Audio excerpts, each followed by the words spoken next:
a hablar de queer, cargándolo en la R, como una forma de castellanizarlo y de poner en presencia esa tensión entre lo que viene de fuera, de una cultura extraña a nuestras raíces, pero que de alguna manera también da cuenta de problemas que nosotros no hemos podido construir aparatos simbólicos para poder interpretar esas mismas problemáticas, porque el problema de la disidencia sexual o el problema de lo otro, de lo que no calza en los esquemas binarios, es un problema que también como cultura nosotros tenemos. Por lo tanto, en ese sentido no hay ninguna importación de un problema ajeno a nosotros. Pero el aparato simbólico para abordar esa problemática es el que nosotros hemos, bueno, por lo menos los estudios académicos los han construido, pero a partir de modelos importados del habla anglosajona. Más o menos ese es el planteamiento para usar la palabra queer. Ya, ahora a lo nuestro. Aquí selecciono una imagen, bueno, de un artista que es referencial en la cultura, en el arte moderno, uno de los padres del arte moderno, ¿verdad? Marcel Duchamp. Esta es una fotografía, una postal. Eran unas fotos que se hacían en una feria. Esta feria donde habían ruedas y juegos para niños. Había unos cuartos donde que estaban con las paredes llenas de espejos. Ahí la gente por unos cuantos centavos de dólares hacía una foto. Hacía una foto que obviamente, como era un cajón de espejo, aparecía reflejada la misma imagen multiplicada en distintas áreas. Estas postales hizo varias, no tienen que hacer nada de cara, y las mandaba a sus amigos en una suerte de operaciones simbólicas. Todos sabemos que Duchamp tenía una aversión a lo que él llamaba el arte reptiliano, o sea, el arte que estaba focalizado en problemas perceptuales y que descuidaba la génesis conceptual también. Entonces él empieza a hacer una serie de prácticas artísticas bastante inéditas para la época, que en el fondo son actitudes, son operaciones corporales, son actitudes, decisiones que él las llamaba artísticas, o se llamaron después con el tiempo, o fueron consideradas artísticas. A mí me parece, bueno, esta foto postal fue tomada en 1917, probablemente en una de estas ferias de entretenciones. Me interesa por el concepto que hay ahí. Él venía saliendo, entre paréntesis, y ya estaba al tanto de las operaciones dadaístas, de los movimientos dadaístas que estaban en Zurich en 1916. Esto es el tiempo de la Primera Guerra Mundial, o de la Gran Guerra, como se llamaba en su época.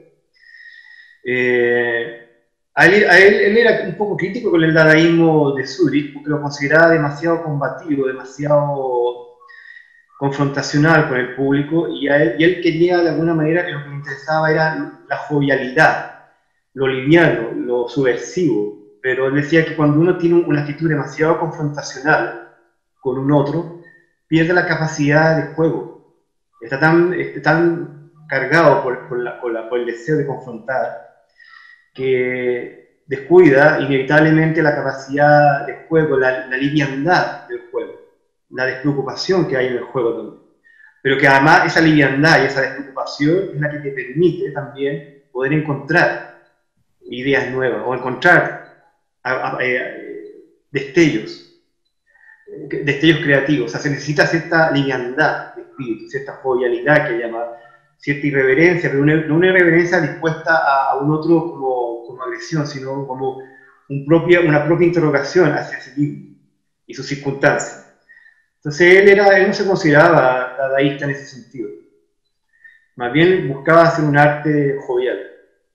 Esta fotografía a mí personalmente me gusta y me interesa porque está esta imagen de él repetida, mirando hacia un centro virtual que no está, que obviamente está oculto por la figura que da a la espalda.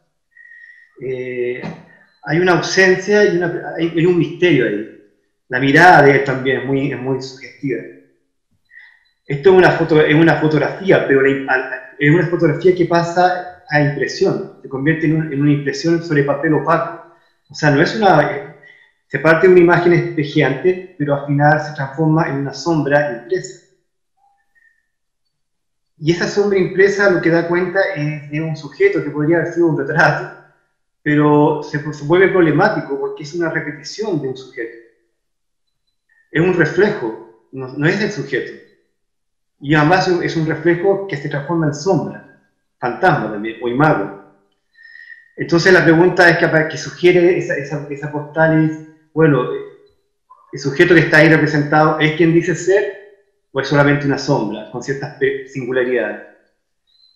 Él venía saliendo también de la experiencia cubista, le interesaba mucho el cubismo analítico de Picasso, sobre todo los retratos que hacía poetas y otras personas, esos retratos fragmentados, donde el sujeto casi se desintegra en una serie de facetas cristalinas. Está eso, también está la experiencia del futurismo, de la que ya él venía saliendo de la experiencia futurista. O sea, él ya está, pero rescata, en esa fotografía aparece ese deseo de fragmentación que está en el cubismo analítico y a la vez la secuencia del movimiento repetitivo que está en el futurismo. Pero lo interesante de la operación que él hace es que él lo traslapa a sí mismo. O sea, él mismo se convierte en un sujeto de la fragmentación, él mismo se convierte en una interrogación finalmente. Estamos hablando en la época en que además se está configurando el psicoanálisis, ya está configurando como disciplina con pretensiones científicas. Entonces es como contexto general. Yo dejo abierta la lectura, pero a mí me interesa la repetición y la sombra como puesta en escena y además la objetualidad. Esta sombra que está hecha a partir de una imagen espejo, que es repetitiva, se convierte más en un objeto que se envía, se traslada, se transporta hacia otro. ¿Con qué fin? Esa pregunta queda abierta. Aquí está, esto es una fotografía de Man Ray, donde hace un retrato de Marcel Duchamp, pero aquí Marcel Duchamp está transformado en su alter ego, que es Aouz Celabi. Yo no hablo francés, así que me disculpará la mala pronunciación, pero Aouz Celabi hay un juego de palabras ahí que en francés podría equivaler a el erotismo es la vida. Una vez cuando lo entrevistaron, le preguntaron sobre cómo llegó a este personaje, él decía que estaba buscando un nombre en hebreo, quería salir de su personalidad, quería otra personalidad, quería hacer ese juego de ser otro. Y siendo católico, él empezó a buscar nombres en hebreo, nombres masculinos, con los cuales construir un personaje, un alter ego. Sin embargo, ninguno de esos nombres le gustaron, ni le parecieron interesantes, por lo tanto, de alguna manera llegó ¿por qué no a la idea de hacer una operación aún mucho más radical? ¿Por qué no transformarse en un otro imposible, una mujer? Entonces aquí hay un juego interesante. Bueno, obviamente la fotografía es de un travestido. O sea, él se presenta como en ese traslado, pero se presenta como una otredad, algo que es impensado desde su posición de hombre católico en una Europa, en una cultura occidental de 1920. Que un hombre en esa época se travestiera de esta forma y además hiciera una fotografía mostrándolo, era bastante disruptivo. Bueno, ahí está la experiencia del dadaísmo. El dadaísmo tiene esa tensión y esa búsqueda de la confrontación, de subvertir todos los valores, no solamente los valores artísticos, sino también los valores morales que estaban en uso en la época. Está ese espíritu ahí mucho más agresivo, siento yo, en esta foto. Pero también está la experiencia futurista, o sea, dislocar la personalidad, desdoblarla, triplicarla, o sea, multiplicarla, pero generar la fragmentación del sujeto. O sea, él está muy obsesionado con el tema de la fragmentación, que eso viene de su experiencia con el cubismo y con el futurismo. ¿Sabes? Porque aquí se transforma en un otro. O sea, este hombre se desdobla en una otra que se presenta como una mujer misteriosa. Fíjese en la mirada oblicua, no mira al espectador de frente. Si bien el rostro está frontal, la mirada no se escapa. Es una mirada que se desplaza en una diagonal hacia un algo. Y este sombrero, que era de la moda de la época, contribuye a este misterio generando esta sombra sobre la mirada. El abrigo también era la moda. Ahora, lo interesante del contexto en que se hace esta foto, en los años 20 en París ya están surgiendo los primeros cabarets para mujeres, los primeros cabarets lésbicos. En Berlín, en el año 21, ya se está fundando el primer instituto de la sexualidad por el médico Magnus Herzen. Entonces, hay un contexto cultural que también está haciendo que la ambivalencia sexual empiece a aparecer socialmente. Ha terminado la Gran Guerra, Europa está conmocionada por lo que fue la Gran Guerra, una situación inédita en la historia del Occidente. Entonces hay un clima cultural tenso, pero también hay un sentimiento de haber sobrevivido a un apocalipsis. Las mujeres están entrando al mundo del trabajo también. Las mujeres están tomando conciencia de una independencia que era inédita antes de la Primera Guerra Mundial. Están entrando al mundo laboral. Las mismas mujeres se están volviendo andróginas en su apariencia física. La moda de la época también contribuye a la apariencia andrógina. La mujer peinada a la calzón, que se cortaba el pelo como si fuera un chico de 15 años. Había un sostén seno que imponía la moda de la época, que hacían que las mujeres se ajustaran el pecho de manera de salir a la calle como que fueran planas casi. Los vestidos también, se empezaron a usar vestidos anchos, que hacía que las caderas se disimularan. Pero a la vez estaba toda esta investigación, se estaba buscando hacer una teorización más o menos seria sobre lo que se llamaba en la época el tercer sexo. Eso se estaba llevando a cabo con Magnus Herzen en Berlín, cuando él funda su Instituto de la Sexualidad. Un instituto e incluso un museo de la sexualidad, que era bastante inédito para la época. Entonces está todo ese contexto espiritual, digamos, todo ese contexto, ese ambiente donde Duchamp inventa o hace aparecer este personaje a Raoul Célavi como un alter ego, pero también como una fragmentación de su propio yo, siguiendo la misma lógica sistemática del futurismo, de la fragmentación del yo. O sea, el yo tiene muchos aspectos, es como un diamante o como un cristal quebrado al fondo, que tiene muchas partes que están desarticuladas, de alguna forma algo esquizoide también. Eso es interesante. Aquí ya nos damos un enorme salto histórico. Estamos en la década del 60, con Andy Warhol, considerado otro de los madres, dirían, del arte después de los años 1970. Andy Warhol era un sujeto bastante singular y también muy erudito. Aquí ya él está dando cuenta de la experiencia de Marcel Duchamp.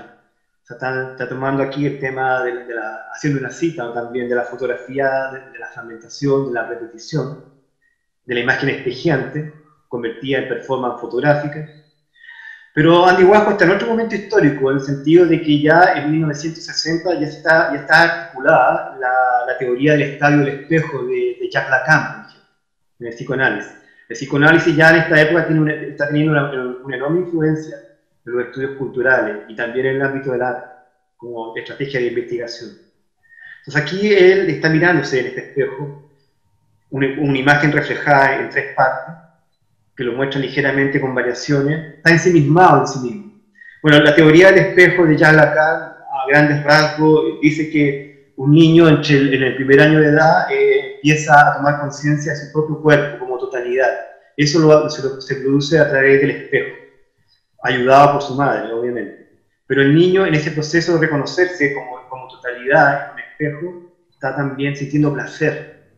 Es la primera vez que el niño está teniendo placer con su propio cuerpo. De una manera, obviamente, no como el placer del adulto, obviamente que no, pero sí está apareciendo la alegría de poder reconocerse como una totalidad. Porque el niño, hasta antes del estadio del espejo, lo que tiene es un conocimiento fragmentario de sí mismo, a partir de entender sus músculos, de entender o de ver sus brazos, sus miembros, pero tiene una totalidad. Entonces el niño, cuando ya llega al estadio del espejo, que eso se produce alrededor de los 6 a 18 meses de edad, siente un placer, que se traduce en una alegría al tener conciencia de sí mismo, como una totalidad. Pero Lacan pone un pelo en la sopa en esa teoría, al decir también que después el niño, todo esto a nivel muy intuitivo, o sea, muy inconsciente, el niño toma conciencia de que esa imagen en el espejo no es él, sino que es un reflejo. Por lo tanto, ahí también se produce la primera excisión del sujeto. Al verse, se reconoce, pero también toma conciencia de que esa imagen que ve en el espejo no es él. Eso como marco teórico, más o menos grandes rasgos del estadio del espejo. Entonces aquí, Warhol está mirándose en el espejo. Está ensimismado, o sea, hay una suerte de placer, pero ya de placer adulto. Un cierto onanismo también, mirarse a sí mismo. Pero a la vez no es ingenua esa mirada, sabe que esa imagen que está en el espejo no es él, que es un reflejo. Aquí volvemos a un autorretrato de Warhol. Aquí Warhol aparece abiertamente travestido. Aquí hay una enorme diferencia con la operación que hace Marcel Duchamp como a Rose Ellamy. Aquí Warhol se presenta en primer lugar con una frontalidad agresiva, con este maquillaje sobrecargado, mirando a un espectador con una mirada sin expresión. Aquí ya no hay una mirada oblicua, no hay una mirada misteriosa, aquí hay una mirada frontal, pero a la vez súper inexpresiva, es una máscara. Es una máscara de un hombre o mujer adulta, madura más que adulta, una drag queen. La foto tiene algo de documento periodístico o de documento policial, en el sentido que la foto es como un flash violento que golpea y se parece a estos documentos de la gente cuando se le hace una foto porque ¿cuál es el nombre? La palabra jurídica, cuando te hacen un proceso por algún ilícito. Entonces tiene algo de judicial la foto. Tiene esa cosa dura y plana.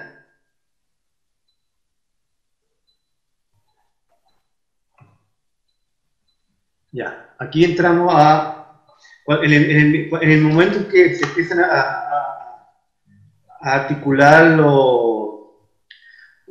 los estudios de género, cuando empieza ya a tomar cuerpo la teoría feminista de los años 60, había un debate en el mundo de las artes plásticas, especialmente norteamericano, una lucha, que era un combate entre el formalismo, que venía de la década del 50, y la estética kitsch del pop, que era una sensibilidad que estaba apareciendo ya.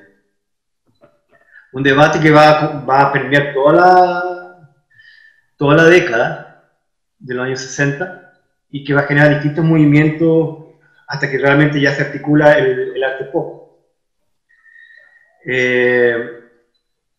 Agnes Martin, una artista que me gusta mucho, muy interesante, y es una artista que viene está trabajando en el contexto del expresionismo abstracto y después de los lenguajes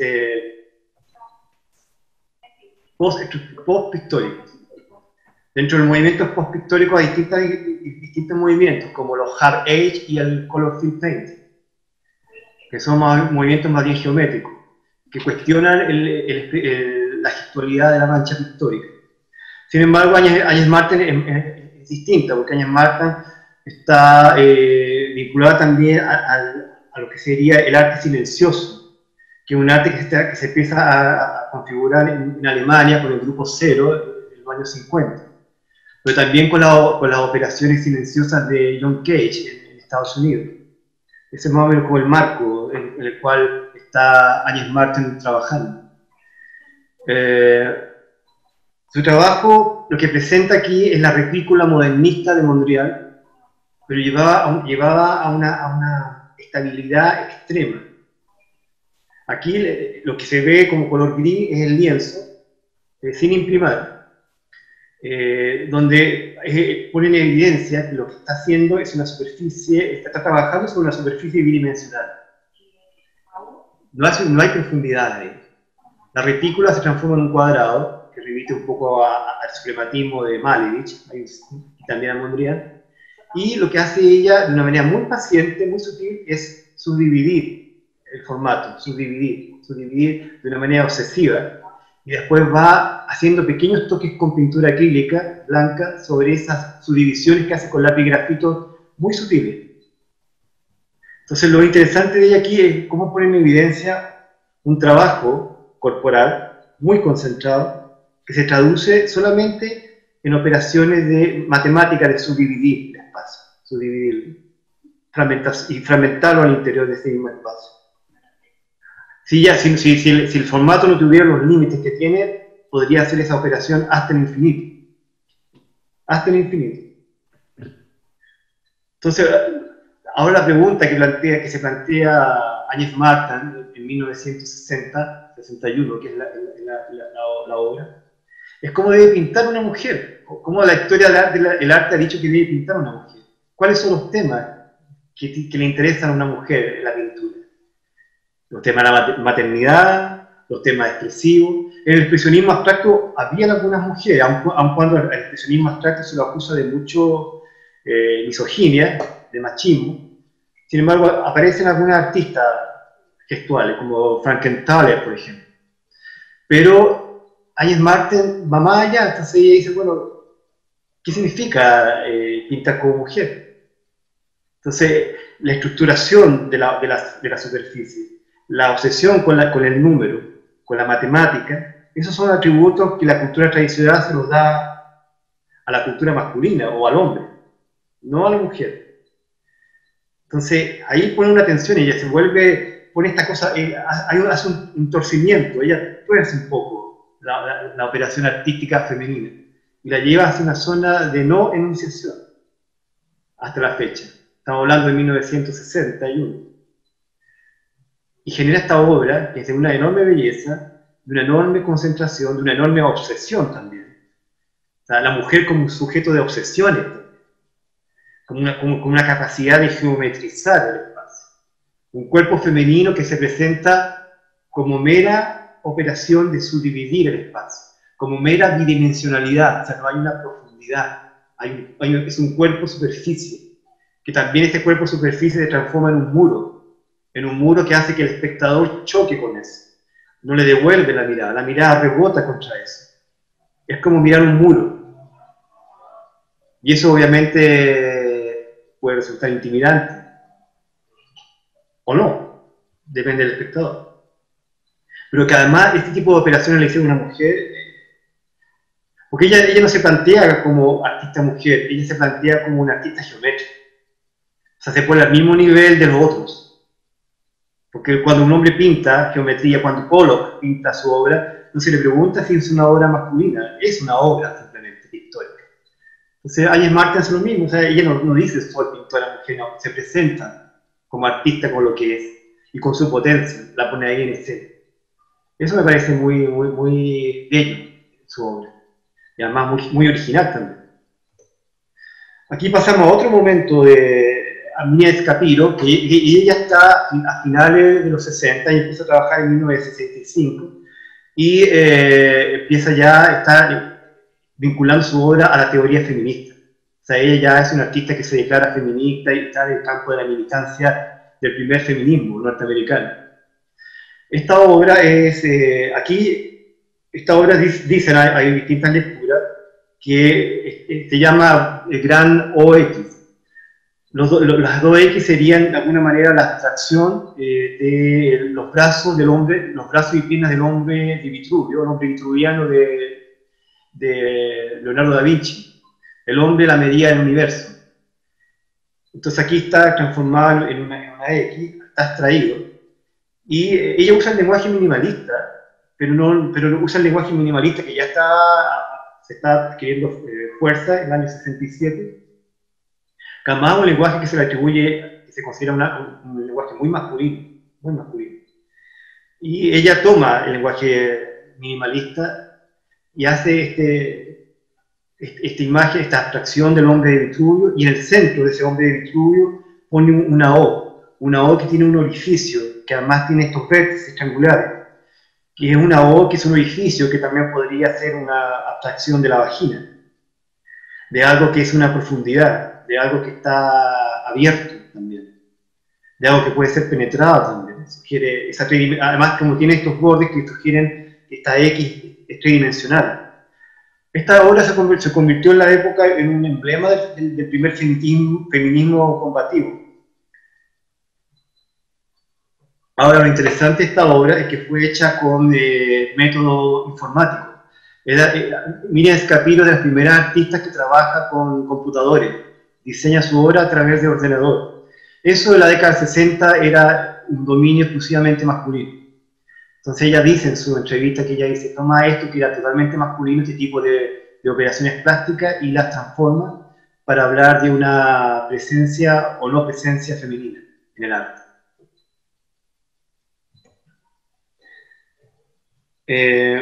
Aquí hay otra obra de Miriam Scapiro que es muy distinta a la anterior. Aquí está trabajando con la cita y la recontextualización de la cita.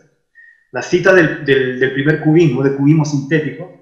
El cubismo sintético se caracterizaba por trabajar con colores más brillantes. Continuaba con la fragmentación del cubismo analítico, pero ponía el acento en el color y en la textura, en el collage. Pero aquí ella le llama a este tipo de obra, le llama femmage, o fimmage. O sea, como ella define el femmage como a medio camino entre el acolchado y el cubismo. El acolchado remite a práctica, a oficio femenino, a artesanía femenina. Entonces, también las telas que usa son telas que vienen del ámbito de la cocina, por ejemplo. Telas baratas. Hay cosas que van cosidas. El bordado. El trabajar con textura, con acolchado, con tejido. Todas son operaciones que en la década de 60 se consideran labores menores, labores de género, como se llamaría acá. Labores del sexo, como se le llamaba antiguamente. Entonces ella dice que ese tipo de operaciones se busca dignificarlas, o sea, llevarlas en el mundo subalterno, de lo femenino, íntimo del hogar, considerado artesanía, sin estatus de arte, y lo lleva al lenguaje del arte, pasándolo por el cubismo, que es un lenguaje ya en 1970 sancionado por la historia del arte. Entonces hace un juego ahí entre el cubismo y estas prácticas y estas labores femeninas, como tratando de subvertir la mirada prejuiciada del hombre, porque el arte, además dice ella, el campo del arte está dominado por los hombres. En cambio, los oficios, las labores femeninas, son del ámbito doméstico, íntimo, y están adjudicadas solamente a la mujer. El hombre no se hace cargo de ellas. Entonces ella hace este trapasige, cambia el contexto de estas labores domésticas, y las lleva a un soporte de pintura, y lo presenta en el lenguaje cubista, que es parte ya de la historia del arte. En ese sentido se parece a Duchamp, en el sentido de tomar operaciones y recontextualizar. El tomar cosas que ya existen, hay ciertos elementos que podrían ser como referentes del ready-made, tomar cosas que ya son y las cambia de contexto. Eso sería el femmage, que sería entonces un puente o un punto intermedio entre el acolchado y el cubismo. Todo esto se está dando en el contexto de las luchas feministas ya. Aquí pasamos a otra artista que es de la misma época, Judy Chicago. El nombre de ella, obviamente, no es Judy Chicago, el nombre real. Chicago era porque era de Chicago. Creo que un galerista le puso ese nombre y a ella le gustó y lo patentó. Ella también se está, de alguna forma, apropiando del lenguaje minimalista. El lenguaje minimalista se caracterizaba por... estas dos obras son de 1973. El lenguaje minimalista se caracterizaba por la geometrización, por la serialidad, por la repetición, por los bordes duros y limpios, por eliminar huellas de la factura en la obra. Estas obras están hechas con spray, de manera de no dejar huella de la pincelada. O sea, hay una cierta frialdad, pero al mismo tiempo que está esa frialdad puesta en la factura, hay una subversión o un torcimiento de los mismos postulados minimalistas, para trabajar con estos colores raros, estos colores ambiguos, estos rosas, rojos, que más remiten al kitsch del pop, que era el gran enemigo del formalismo en los años 60 era el pop, porque el pop se consideraba una estrategia espuria, de kitsch, de mal gusto, de la sensibilidad a las masas. ¿Qué es lo que es la sensibilidad a las masas? O sea, el sentimentalismo, el pastiche, lo irreflexivo, la falta de erudición. En cambio, el minimalismo y todo el formalismo geométrico abstracto se plantea como un arte erudito, culto, un arte que tiene conciencia de la historicidad del arte. Pero aquí ya hace un cruce entre estas dos corrientes opuestas, o sea, mezcla el minimalismo, que viene del formalismo, con el kitsch, que viene del arte pop, con estos colores saturados, de unos rojos, rosas, pero pone otras perversiones ahí. Si ustedes miran con detenimiento estos dos cuadros, lo que hay ahí son figuras fálicas. Son figuras fálicas repetidas, y con esas figuras fálicas va generando, por ejemplo, el cuadro que se llama A través de la flor, va generando como una suerte de sol, o una suerte de girasol, una suerte además tiene un cierto dinamismo que repite un poco como el cinetismo también, el cinetismo que está vigente en este minuto, algo que se está moviendo. Ahora, el centro de esa flor es un punto que podría ser quizá una abstracción del sexo femenino. También una luz, algo que está, o un ano también, se puede dar muchas lecturas, depende de la sensibilidad del espectador, la lectura que pueda hacer de eso. Pero lo que sí está claro es que hay un juego ahí con la figura, con la serialidad y lo fálico. Lo fálico, pero lo fálico abordado desde la sensibilidad femenina o feminista. No es un culto al falo desde la cultura masculina, que también está presente a través de la historia, sino que aquí ella tiene una conciencia de la historia, pero se apropia de las formas fálicas y las reinterpreta para hacer una crítica de una cultura hegemónica. Por ejemplo, en el otro cuadro que está a la derecha se llama El cielo solamente es para los hombres blancos. Entonces aquí es mucho más explícito la estrella, que es una estrella que se compone de estas formas fálicas realmente, que son siluetas rectangulares, largas, erectas. Aquí hay una suerte de un falo erecto. Pero a la vez está esta cruz en primer plano, que es como una tachadura a esa entrada. Una tachadura que es una cruz, pero también son dos falos, muy luminosos, muy blancos, y detrás empiezan a ver otros matices fálicos, de colores más oscuros, que obviamente están en segundo, tercer y cuarto plano. Y al fondo hay como una suerte de un tono amarillo que podría ser interpretado como una luz, o como un reflejo luminoso, o un sol que está apareciendo, o la luz de la iluminación, una iluminación trascendental, el cielo, como dice el título del cuadro. La obra tiene mucha sutileza, pero el fondo, por ejemplo, si tú ves las últimas formas fálicas son más oscuras, están más lejos, no están en el primer plano. Lo que está en el primer plano son estas formas fálicas de color blanco, que además están obstaculizando la entrada o el paso de estas otras figuras, de estos otros falos más oscuros. Por lo tanto, dentro de esta composición fálica también hay jerarquía. Y la jerarquía, y en primer lugar, obviamente, no tiene los falos blancos. Lo último lo ocupan los falos negros, o grises oscuros. Hay distintas lecturas ahí. Obviamente también está cruzado por las investigaciones psicoanalíticas. Judy Chicago y Miriam Escapiro fueron amigas también. Fueron amigas, trabajaron y formaron... ¿Pero qué es? Para hablar.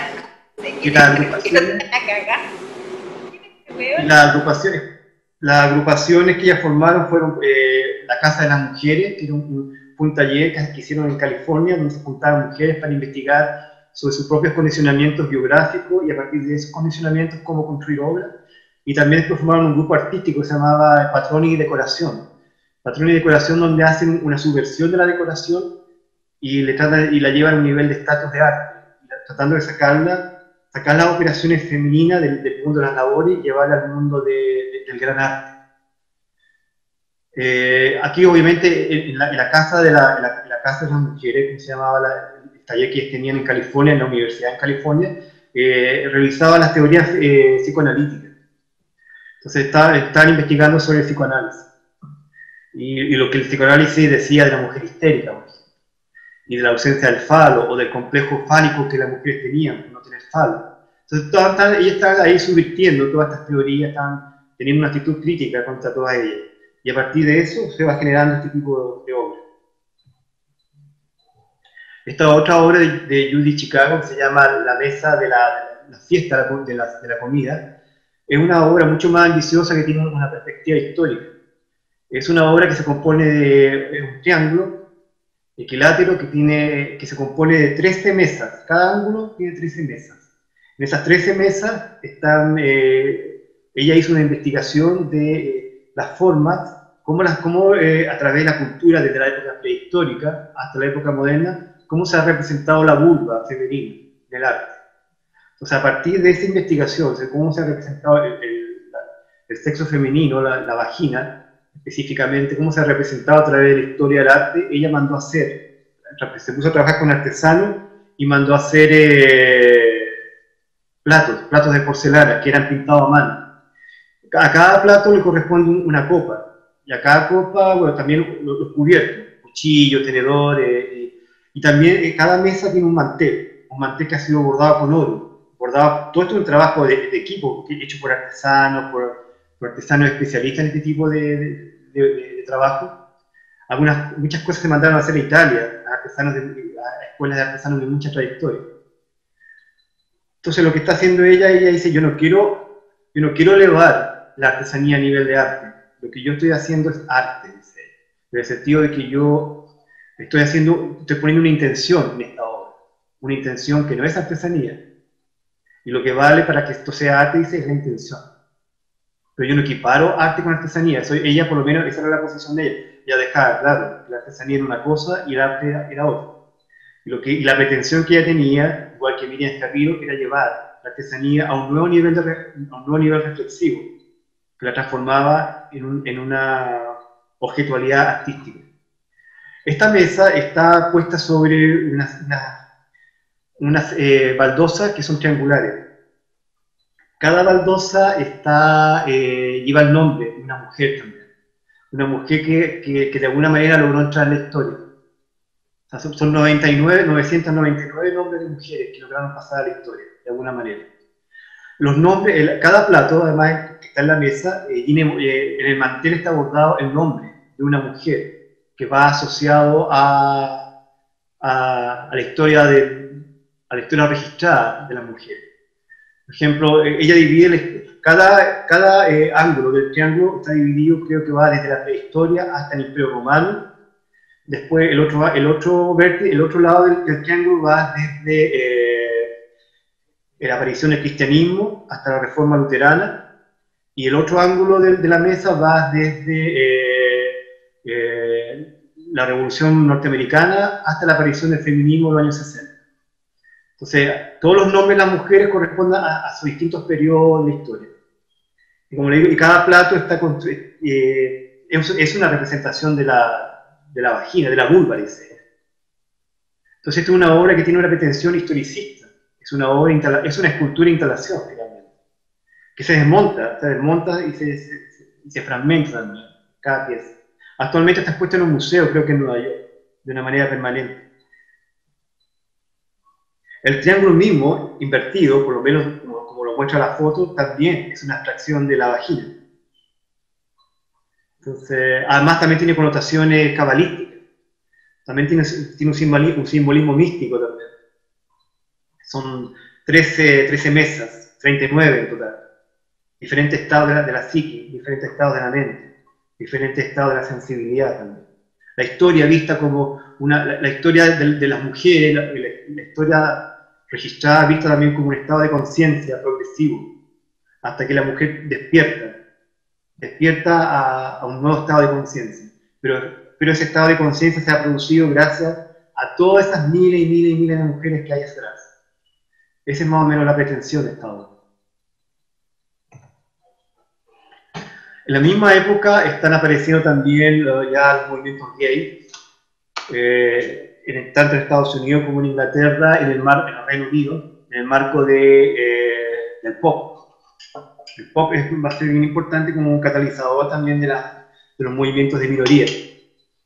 Aquí estos artistas son Gilbert and George. Ellos se hacen conocidos con performance, aquí están presentándose como esculturas cantoras o esculturas cantantes. Tienen en el cuerpo una pátina que se supone que imita el bronce, y son esculturas parlantes y esculturas que además se mueven, caminan.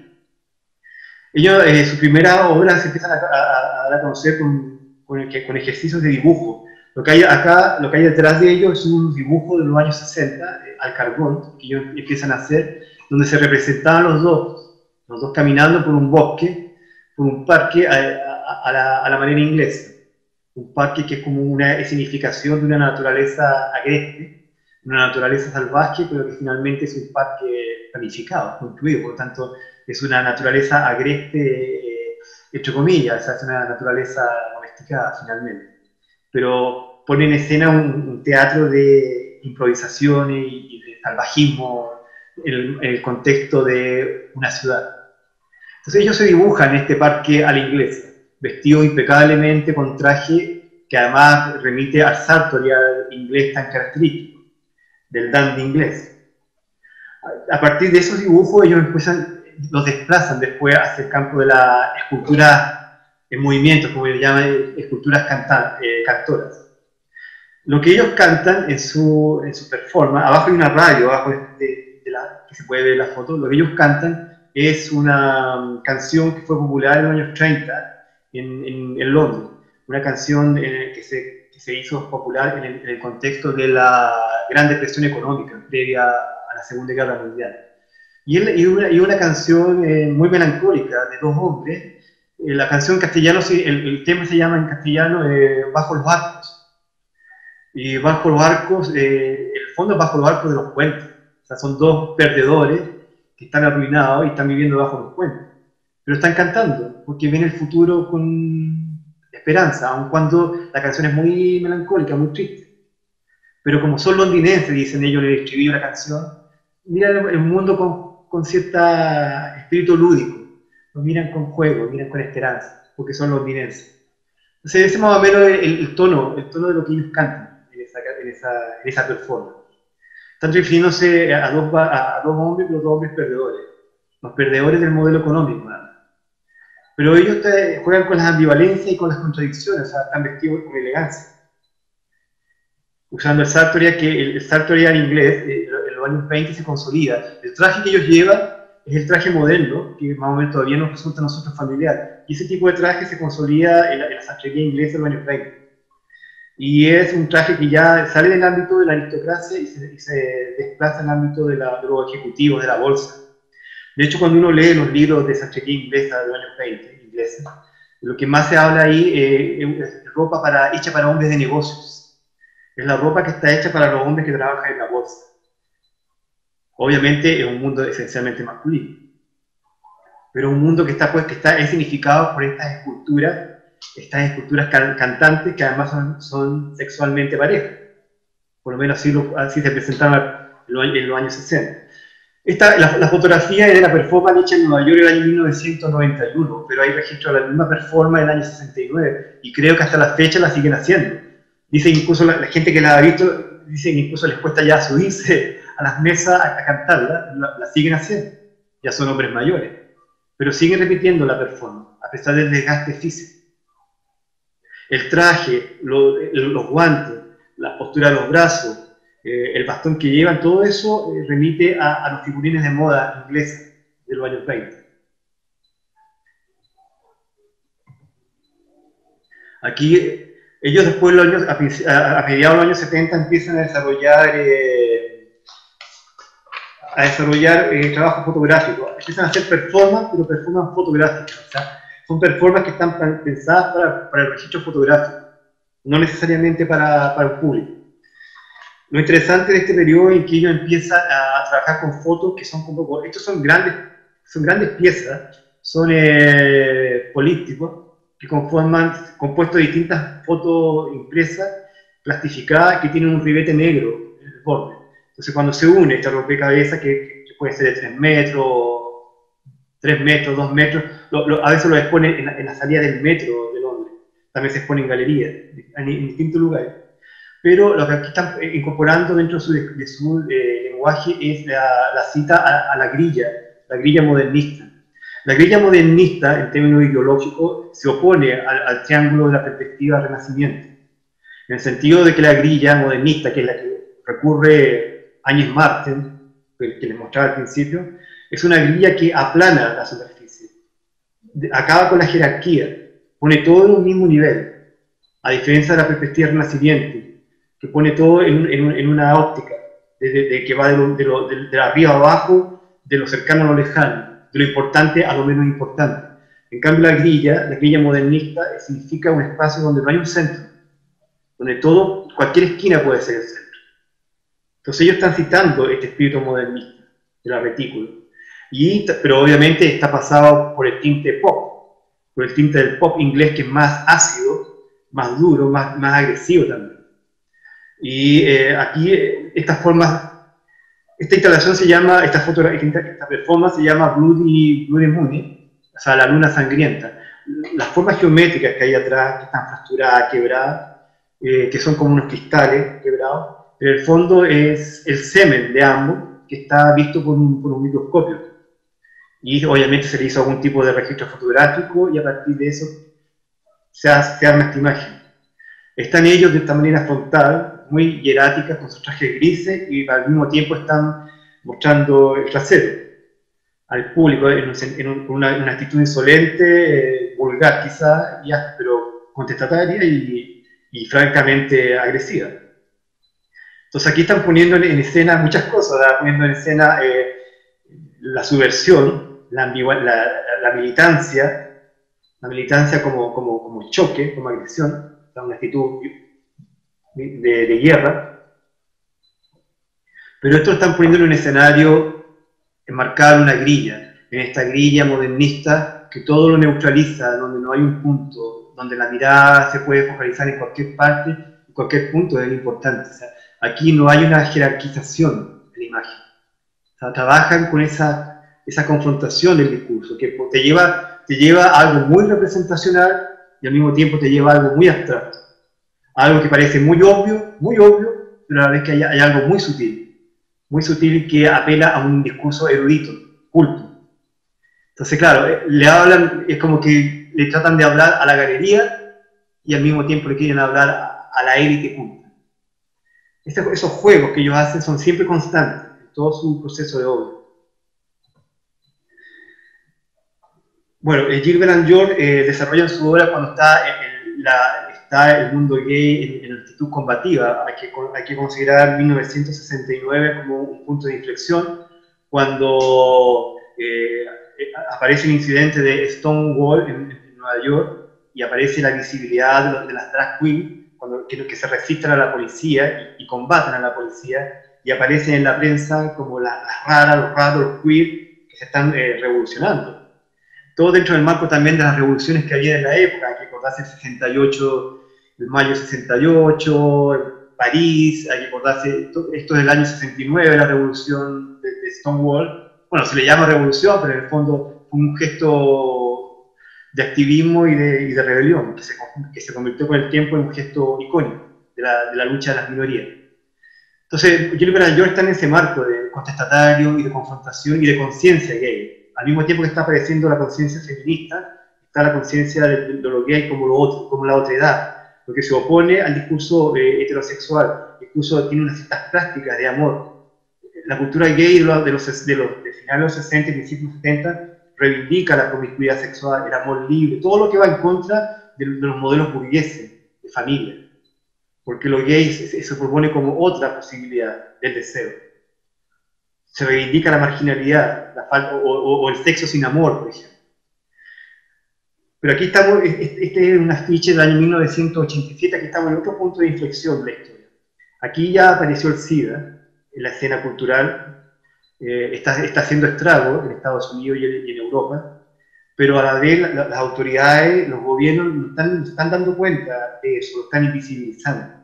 El SIDA está a donde este es el minuto que está haciendo estrago el SIDA en el mundo homosexual, que promovía un sexo rápido, un sexo clandestino, un sexo promiscuo, etc. Y esta pandemia, la pandemia que todavía está, además la del VIH-Sida, va a poner en tela de juicio a nivel simbólico todos estos valores. Va a dar pie para que todos los grupos fundamentalistas y religiosos cuestionen estas prácticas sexuales y del deseo de las minorías. Y los gobiernos, que en esta época en Estados Unidos son gobiernos conservadores, obviamente invisibilizan con intención todo esto. Entonces aparece a partir de toda esta situación, de esta tragedia que está ocurriendo en Nueva York, y bueno, en todas las grandes ciudades de Estados Unidos, pero principalmente los puertos como San Francisco y Nueva York, aparecen agrupaciones de gays, lésbicas que deciden tomar el toro por las astas y decir, ya, nosotros vamos a organizar, nosotros vamos a luchar, nosotros vamos a defender nuestros derechos. Entonces aquí, en ese contexto, aparece el colectivo ABDA, que se puede traducir como portarse mal, hacer travesura, con connotación sexual también. Pero en el fondo es un acrónimo, es un resumen de varias palabras que conforman una nueva palabra. ADAP viene de Coalition to Eliminate Power, o sea, coalición del SIDA para destrabar el poder, se podría traducir. O sea, y es un grupo autogestionado. Que yo decía, nosotros vamos a exigir, ya que la autoridad nos invisibiliza, nosotros vamos a exigir nuestros derechos de salud, por ejemplo. En un país como Estados Unidos, donde la salud es privada. La mayoría de la salud es privada. Entonces ellos se organizan y hacen protestas, pero protestas visibles, muy combativas, muy de lucha. Pero antes de ello había otro colectivo pequeño, donde había artistas, que se llamó un proyecto Silent Death, silencio es igual a muerte.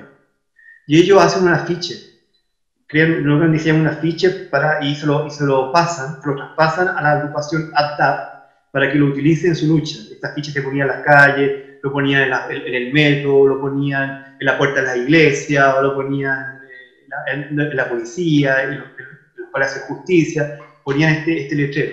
El silencio es igual a muerte. O sea, si el poder establecido nos invisibiliza, eso significa que nos asesinato. Y lo interesante de esta ficha es que ellos recurren al lenguaje geométrico minimalista. El triángulo rosa, que está a la punta, es el triángulo de la injuria que inventaron los nazis para marcar a los homosexuales que iban a los campos de Auschwitz. Junto con los judíos también tenían un triángulo con otro color. Los gitanos también tenían otro triángulo con otro color. Y los comunistas también. Y a los homosexuales se les ponía un triángulo rosa que nos marcaba y que obviamente permitía que se nos llevara en los trenes a los campos de concentración, de Birkenau, Auschwitz, etc. Entonces este triángulo de la injuria, ellos lo revierten y lo transforman en el triángulo del orgullo. Aquí va a venir después el Pride, el Pride Gay, que todavía se celebra internacionalmente. O sea, la injuria se transforma en un símbolo de lucha y de orgullo. Somos nosotros, somos orgullosos de lo que somos y damos la pelea, damos la lucha. Hacer la guerra, hacemos la guerra. Ellos hacían protestas abiertas, iban por ejemplo, pagaban anuncios en los diarios criticando las revistas de moda, criticaban los programas de televisión donde había psiquiatras que decían, por ejemplo, que las mujeres no tenían que preocuparse por el SIDA, que las mujeres no se infectaban con el SIDA porque esto era una enfermedad de minorías sexuales, de marginales, que las mujeres tenían que estar seguras. Entonces ellos contrataban asesorías médicas y decían, no, esto es mentira. ¿Dónde quedan las prácticas bisexuales? ¿Dónde quedan las mujeres lésbicas? ¿Dónde quedan las mujeres drogadictas?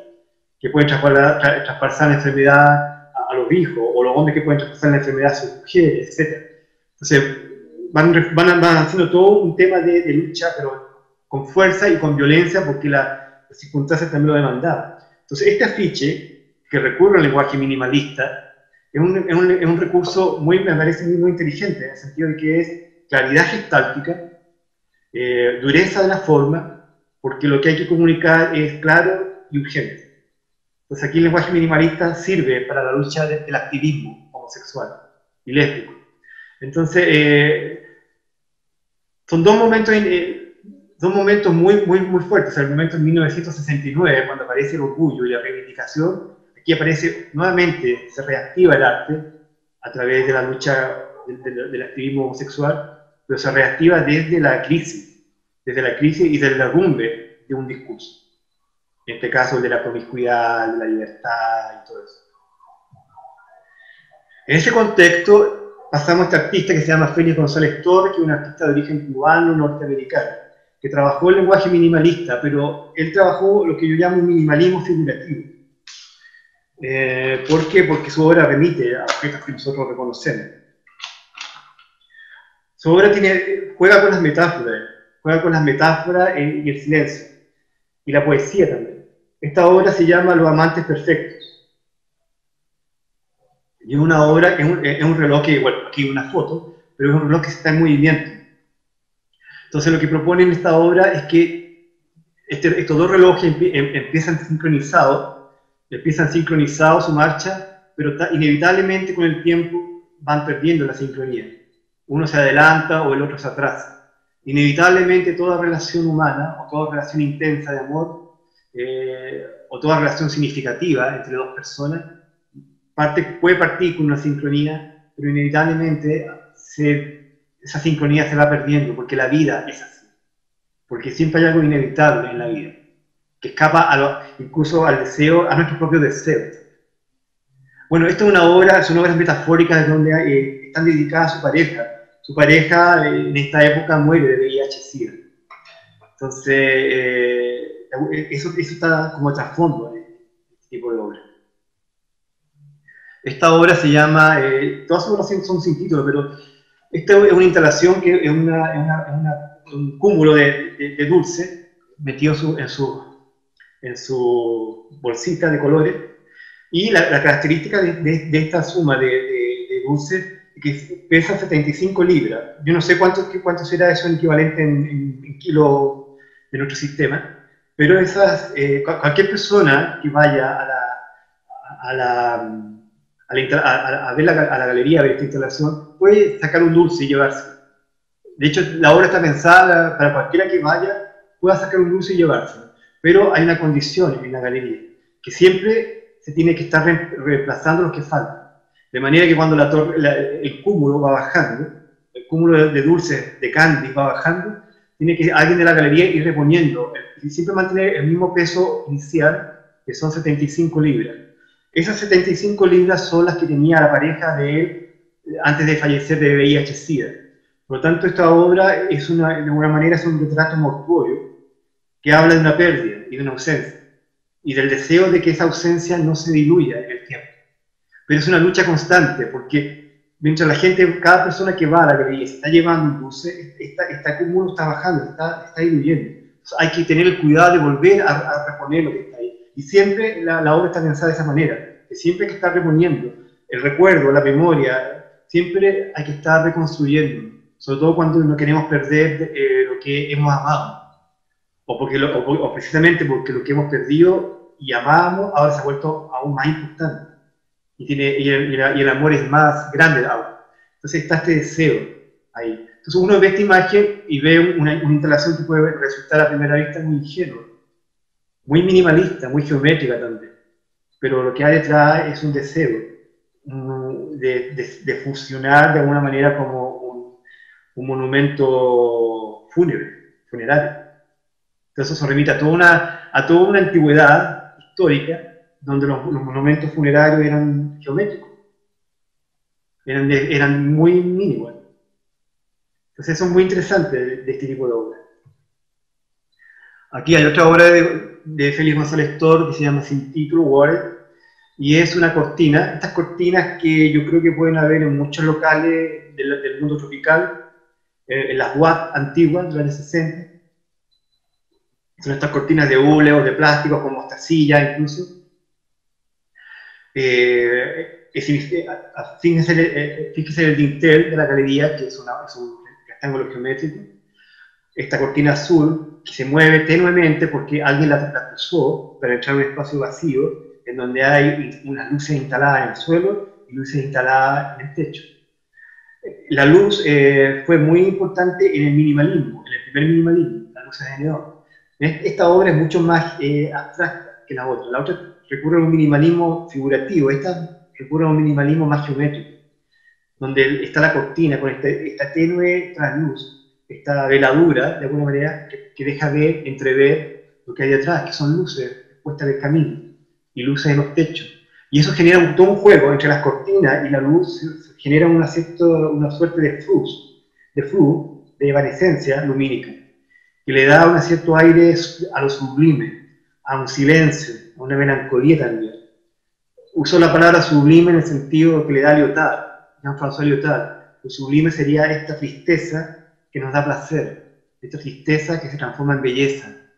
Entonces, esta obra yo la puedo asociar con la obra de Agnes Martin, que también trabaja con lo sublime, con aquello que es imposible de poder enunciar, un deseo que es imposible ponerle palabras, ponerle imagen, algo que escapa pero que está ahí en el corazón doliendo y necesita salir, necesita tener una forma. Entonces la forma que adquiere es una forma metafórica, es una forma abierta, que está abierta también a la sensibilidad del espectador, que puede traducirla o sentirla. Una bella obra. Aquí pasamos a Latinoamérica, a Elio Itichica, se llama Metaesquema. Esto es una serie muy linda de obras pequeñas. El neoconcretismo trabajó con formatos pequeños, muy reflexionando sobre la condición objetual del arte de la pintura. Aquí está la grilla, la famosa grilla modernista, pero está dislocada, fragmentada, quebrada. Es la misma grilla sujeta a tensiones y deformaciones que producen una suerte de plano, de subplano, que adquieren una movilidad, adquieren un dinamismo. Y eso es interesante. Elio Itichica perteneció inicialmente al movimiento neoconcreto, que es un movimiento muy importante de arte geométrico brasileño, que se desarrolló a finales de los 50, principios de los 60, en el año 59 al 60. En Río de Janeiro, el neoconcretismo, que es una respuesta al concretismo, que es un movimiento geométrico que se desarrolla en San Pablo. El concretismo, a grandes rasgos, es un movimiento más analítico, más riguroso, trabaja con ecuaciones numéricas. El neoconcretismo es una respuesta al concretismo y busca rescatar las sistematizaciones concretas, pero de una manera más emocional, más intuitiva. O sea, pone el valor de intuición, lo pone dentro de la práctica de configuración geométrica, a diferencia del concretismo de San Pablo, que es un concretismo analítico, que se fundamenta más en operaciones científicas, en estrategia científica numérica. Muy influenciado, obviamente, el concretismo por los viajes de Max Bill, uno de los refundadores de la Bauhaus en Suiza de los años 50, que viaja a Brasil y contribuye también a la formación de la Bienal de San Pablo. Bueno, en ese contexto está Elio Itichica, trabajando con este tipo de obras neoconcretas. Obras pequeñas, fragmentadas, dinámicas, que ponen el acento en lo que se está descuadrando, por decirlo de una manera más corriente. Él después pasa de esas obras bidimensionales, este tipo de fragmentaciones que con las que está experimentando en sus metaesquemas, los traslada al espacio abierto, al espacio tridimensional. O sea, a partir de los metaesquemas, él toma conciencia de que su obra se está proyectando al espacio. Entonces, a partir de este otro tipo de obras, que él las llamaba perfiles espaciales, quiere involucrar al espectador de una manera activa dentro de su propio proceso geométrico, no representacional. Estas son obras en madera, contrachapadas, pintadas con materiales industriales, con spray de pintura industrial. Pero lo interesante de esta obra es que está pensada de una manera tridimensional para que el espectador la recorra y pueda entrar en ella. A este tipo de obra le llamaba él penetrable. Entonces la penetración aquí como concepto se transforma no solamente en una invasión de otro cuerpo, sino que la penetración también se transforma en un acto de descubrimiento descubrimiento de otra experiencia también. Si observan bien la obra, pueden darse cuenta que tiene una gravilla en el suelo y hay un pequeño estanque, una pequeña piscinita adentro. La obra estaba pensada para que el espectador pudiera caminar alrededor descalzo y obviamente también, o eventualmente, para que pudiera entrar a ver la obra, y para entrar tiene que necesariamente mojarse los pies. De manera que la experiencia de ver esta obra implica también sensorialmente otra actitud física. Y esa actitud física del espectador involucrado sensorialmente en la obra hace que su mente pueda percibir otras cosas de esa obra ahí, que no es lo mismo que nosotros estamos viendo a través de la foto. La foto acá funciona como mero registro, pero no da cuenta de la complejidad de la obra y mucho menos da cuenta de la experiencia del espectador, que se convierte de esa manera en un constructor también de la obra, en un constructor de significado de la obra, con su propia experiencia corporal. Después Oitichica va a producir instalaciones, va a desplazarse ya al espacio abiertamente de las galerías y va a tratar de involucrar aún más al espectador, pero aquí la instalación adquiere una dimensión más política, metafóricamente política. Esta obra se llama Tropicalia y está hecha con materiales baratos, y se pueden fijar en unos listones de madera medio chueco, con nudos, tiene tapado, tiene unas telas unas telas baratas, de colores brillantes o de estampado barato. Esta obra se compone de plantas tropicales que están puestas en maceteros de plástico. Hay unos papagayos o animales tropicales que están amarrados. Hay dos papagayos, creo, no sé si son papagayos exactamente, pero son animales de ese tipo, que están amarrados con unas cadenas al palo que lo sujeta, que lo sostiene. Hay un televisor también, porque entre medio oculto hay poemas de una poeta brasileña de Río de Janeiro, metido por ahí. Él decía que esto era un espacio reflexivo, sensoriales reflexivos. Entonces el espectador podía entrar a estas piezas, a estos cubículos, y podía ponerse a ver televisión si quería, podía ponerse a leer, podía llevar había unos audífonos, podía escuchar música también. Eventualmente también podría tener hasta sexo, si se lo permitiera la moral de la galería. Todo estaba permitido dentro de ese espacio sensorial. Ahora, lo interesante de esta obra es que está haciendo un juego ahí, con el minimalismo norteamericano. El minimalismo norteamericano se caracterizaba por la pulcritud, materiales industriales, carísimos, perfección, superficie satinada, brillo, frialdad, serialidad. Todo un lenguaje que está dialogando con la industria, desde la materialidad industrial. Pero aquí está dialogando con otra materialidad, la materialidad de la precariedad.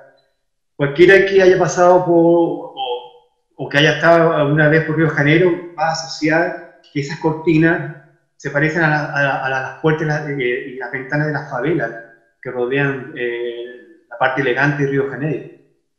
Entonces ahí hay una cita a su contexto cultural.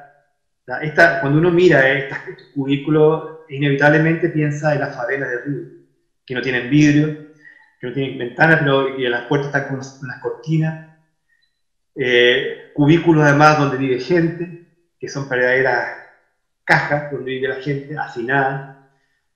Entonces ahí hay una crítica fuerte a la postal de Río de Janeiro como destino turístico. Esta obra se hizo en 1967, en pleno contexto de la dictadura brasileña. La dictadura brasileña se desata en el año 64.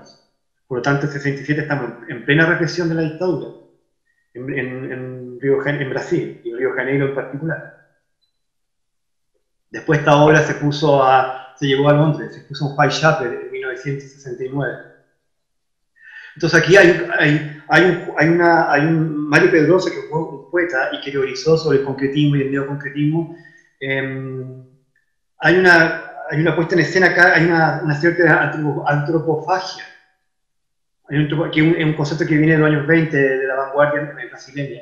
La antropofagia, entendía como el salvaje se apropia del lenguaje del norte, se lo devora, es caníbal, se lo come, lo digiere, y lo transforma en esto otro, en esta precariedad que se transforma en una precariedad también del orgullo, de la marginalidad. Eliot Chica era muy consciente de su propia marginalidad vital. Él mismo decía que él no se identificaba con ninguna clase, no sabía a qué clase social pertenecía, siendo de origen burgués. Él, por su orientación sexual en los años 60 era una vergüenza. No había lugar tampoco. Entonces él se identifica con los marginados, con los pobres. Él llevaba también una vida marginal, una vida extrema de droga. Él también llevó personalmente una vida al límite.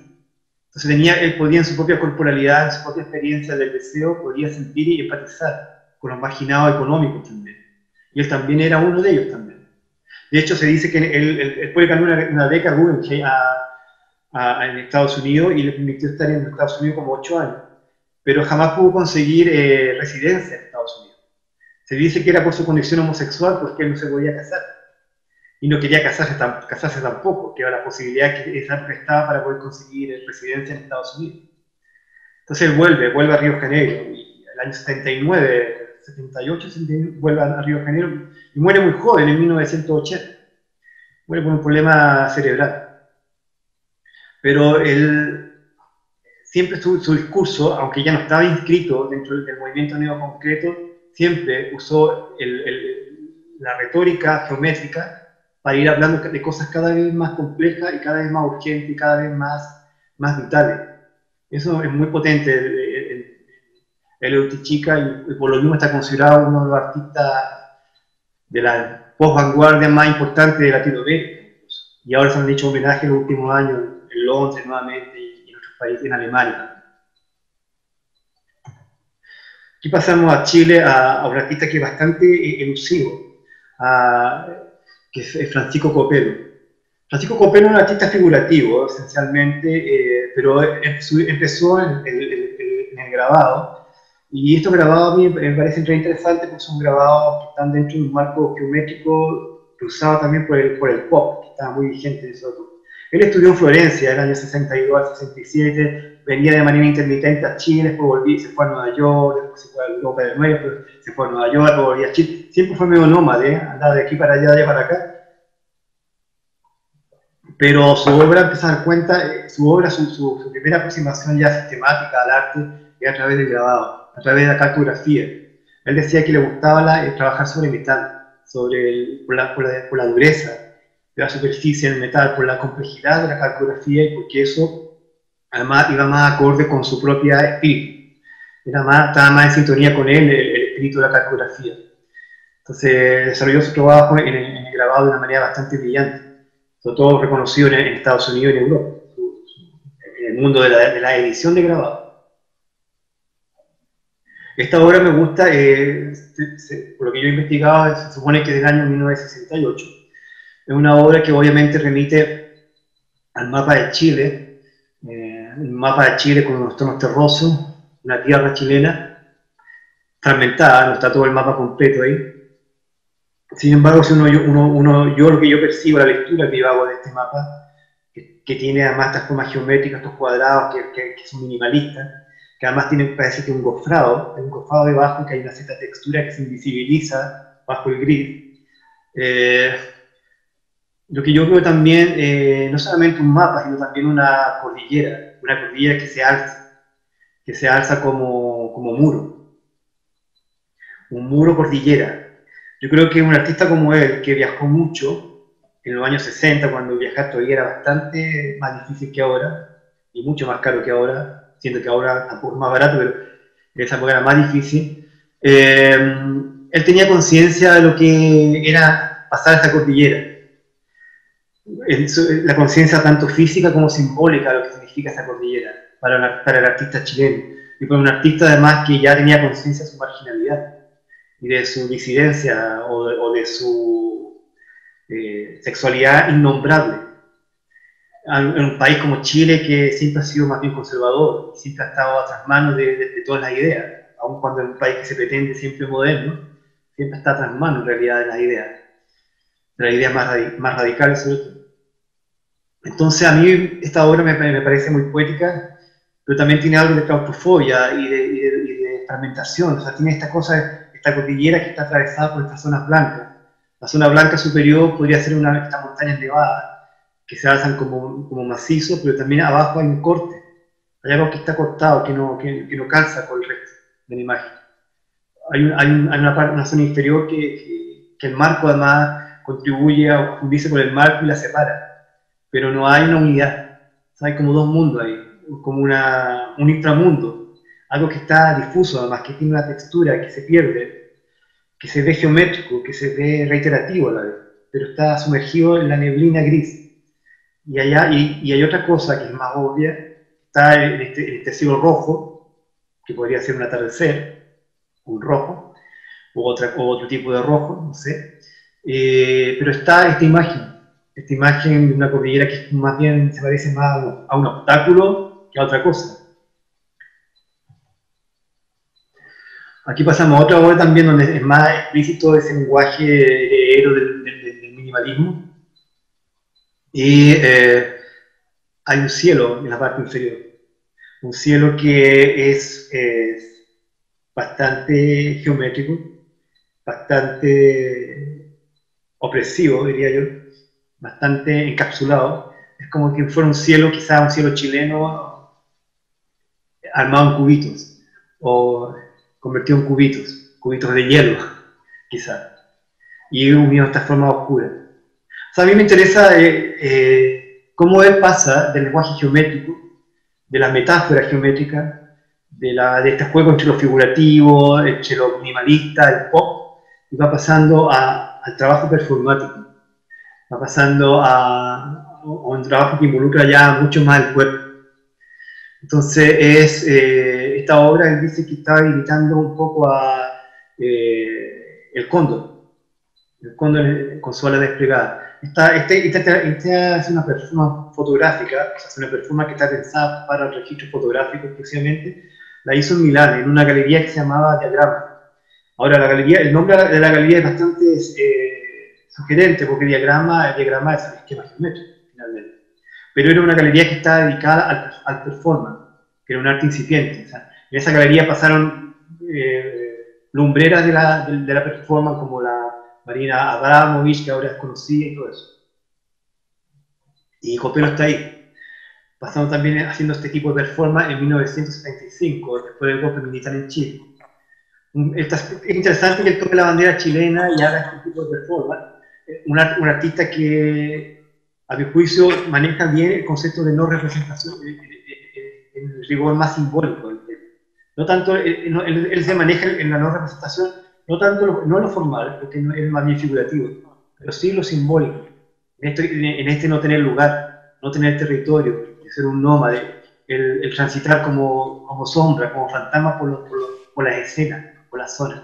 Incluso en Chile actualmente aún tiene una zona ambigua, está en constante desplazamiento todavía su figura.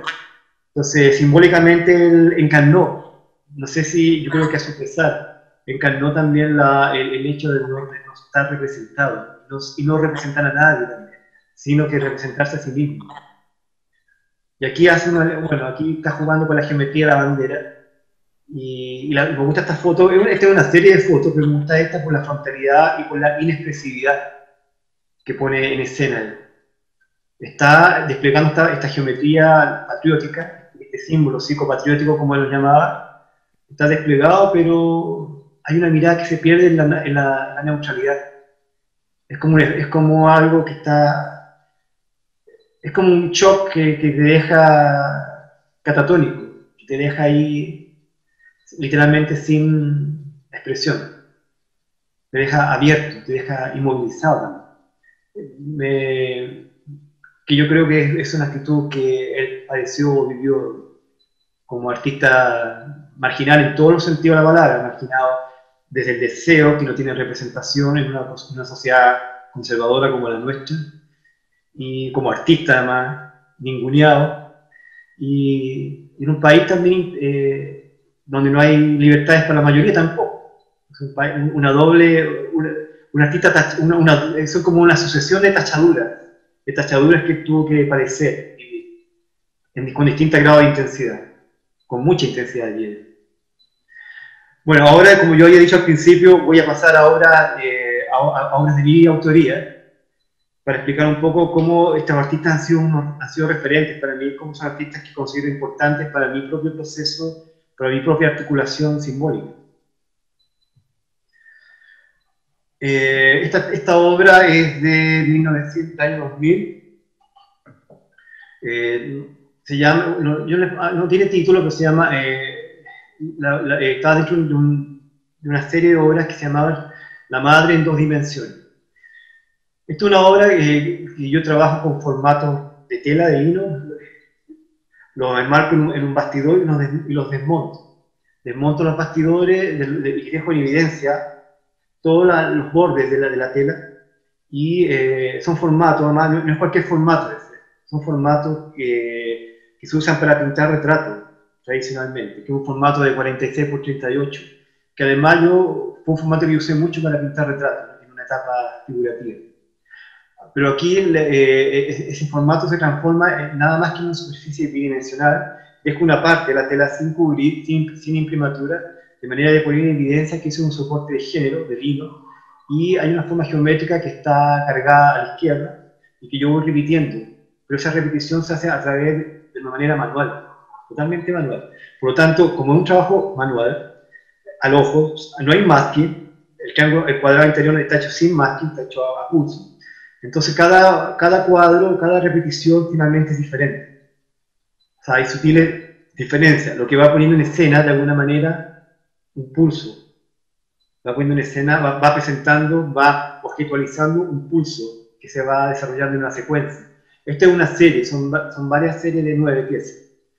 Y el color que yo uso, que es un color rojo intuitivo, porque es un rojo que yo lo voy encontrando en la tela, no parto con un preconcepto del rojo. O sea, parto con una idea general, pero la voy descubriendo en el proceso de la tela. Y ese rojo yo lo asocio metafóricamente con la madre o con mi madre.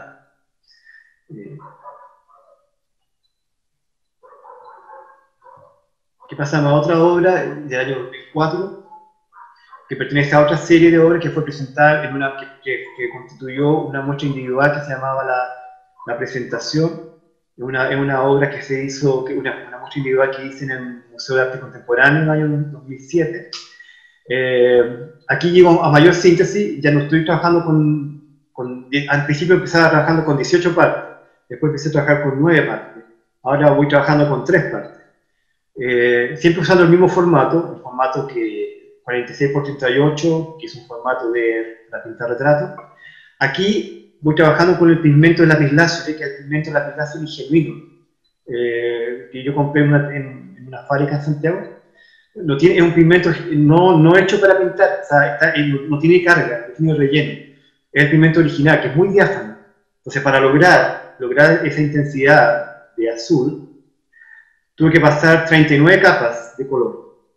39 capas de color por cada zona. Además, la tela tiene una textura que no se ve en la foto. Tiene cada cuadro tiene información en los bordes, que tampoco se ve en la foto. Porque está pensado para ser visto en la realidad, no a través de fotos. La foto funciona nada más como documento. Entonces hay una textura que no se ve en las fotos, y está este color, pasado 39 veces por cada franja, de manera de no perder la zona clara interior. Y esta serie, que eran 13 trípticos, lo que significa en la práctica que eran 39 cuadros, efectivamente, porque cada tríptico se compone de 3 partes. Cada cuadro llevaba por título un apellido, y esos apellidos estaban tomados de mi familia, de mi genealogía familiar. Y este se llama Tapia. Este es el número 3, el tríptico número 3, Tapia.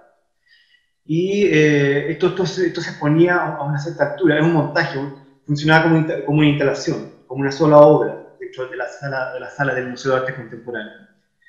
Y lo que estoy poniendo acá en escena es yo les llamo no retrato. No retrato, o sea, lo que no es retratable. Uso el dispositivo retrato, pero para hacer otra cosa que no es retratable.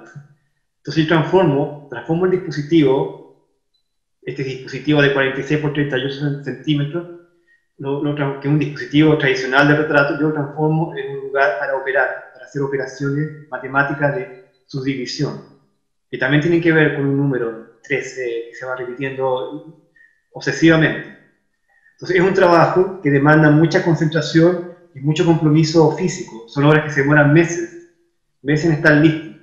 Entonces es una manera, a través de esa concentración, de ese esfuerzo físico, de esa conciencia física, es una forma que yo utilizo de tomar conciencia de mi propia corporalidad en el espacio íntimo del taller y en el espacio social de una galería o de un museo. Entonces, en el fondo hay una reflexión ahí sobre qué funciona o qué se entiende por retrato.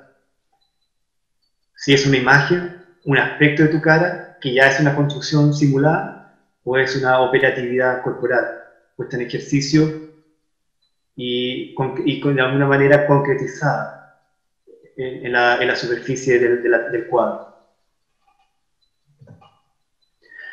Esta obra dentro de esa misma reflexión, es otro paso, donde hago evidencia, pongo en evidencia esta reflexión sobre el problema del cuerpo. Se llama Anamnesis del color proletario, de una obra que fue expuesta en la Bienal de Beijing en el año 2015. Y una obra donde me demoré un año en terminar cada pieza. Son pinturas acrílicas hechas capa por capa. El acrílico es un material que una vez que tú te equivocas cuesta mucho corregir. Entonces hay que tener mucha concentración en lo que estás haciendo, porque si te equivocas o va a quedar eso o ya no corregirlo va a ser muy difícil y se va a notar. Por lo tanto, implicaba mucha concentración. Era preferible demorarse a apurarse y equivocarse. Esa obra, que tiene este compromiso corporal, esta demanda de tiempo, de temporalidad, está confrontada con fotografías que son fotografías familiares de época. En los extremos, las fotos son de mi abuela en dos momentos de su vida. En la izquierda cuando es mayor, a la derecha cuando es joven. En el centro está la fotografía de su padre. Entonces hay un símil que yo hago juego con el color, ahí, con el color de las fotos antiguas, de la pátina de lo que está oxidado, con el color de las pinturas. Pero también hago juegos dialécticos, hago relaciones dialécticas entre confrontar el ejercicio geométrico concreto con la representación fotográfica. Aquí pongo en juego lo representado y lo no representado. Lo manual, la manualidad y la mecánica, y la mecanicidad de dos procesos de hacer imagen. Lo actual, lo presente y la memoria, como biografía, como archivo. Van dialogando, todo eso es más otros simbolismos que están puestos a través de los números también. Mi bisabuelo fue uno de los fundadores de la Sociedad de Artesanos La Unión de Chillán y su primer director en 1901. Yo en mi propio trabajo pictórico hago una reivindicación del trabajo manual, del trabajo artesanal. Lo reivindico, pero mi reivindicación del trabajo artesanal es una reivindicación ideológica, en la medida en que ese valorar el trabajo artesanal me remite a una clase social, que es la clase de mi origen, y es una clase artesanal. Entonces ahí yo establezco un puente entre mi propio proceso artístico y mi conciencia histórica como sujeto. Como cuerpo, sujeto a una historia, a una biografía. Y cómo esa biografía se plasma metafóricamente como medida